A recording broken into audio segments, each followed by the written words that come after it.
Le 21 avril 2022, nous sommes une dizaine à partir à la découverte d'Arras et de ses monuments. À l'entrée de la carrière Wellington, nous découvrons le visage des mineurs.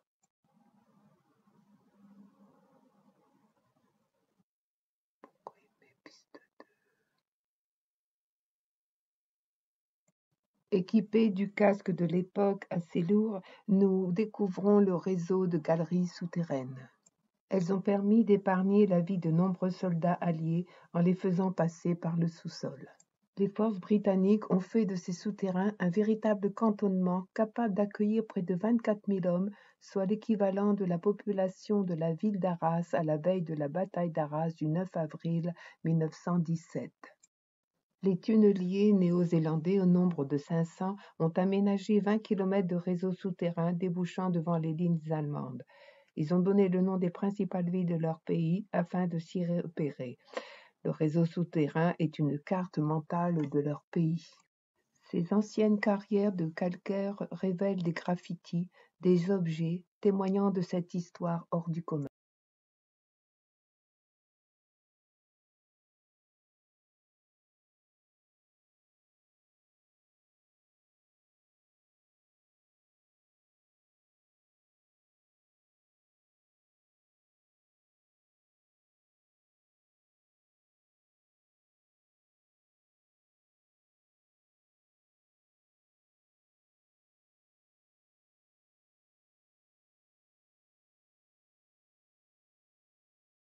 La veille de partir au combat, une messe est célébrée avec les moyens de fortune. Les soldats avalent une dernière rasade de whisky pour se donner du courage. Nous découvrons ce que fut le quotidien de ces soldats hors du commun.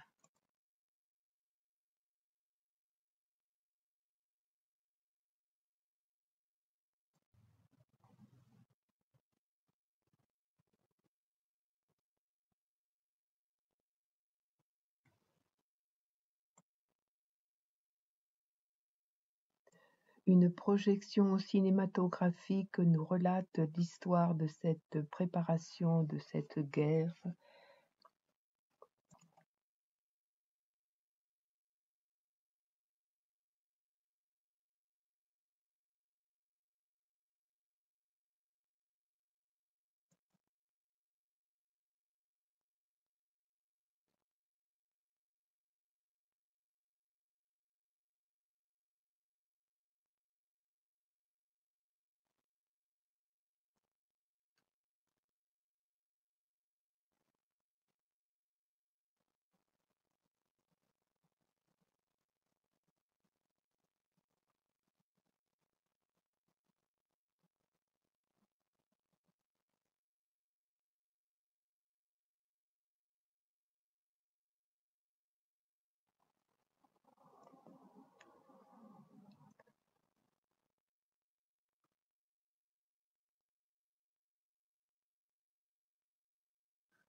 Nous nous recueillons devant le mémorial.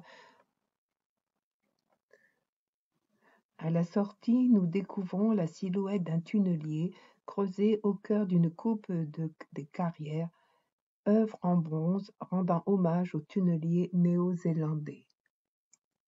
Nous admirons le travail de l'artiste qui a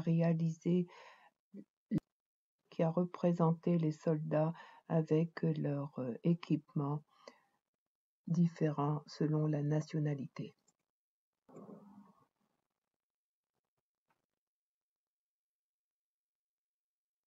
Après la carrière Wellington, nous décidons d'aller visiter la place des héros, la place de l'hôtel de ville d'Arras. Nous le déjeuner dans un restaurant escavé de l'entre-deux-places, le Petit Rapporteur. Nous arrivons à la citadelle Vauban. Un repère pour le chemin de Saint-Jacques de Compostelle attire notre attention. Et nous allons vers le mur des fusillés où nous y recueillons à la mémoire des 218 soldats fusillés dans les fossés de la citadelle.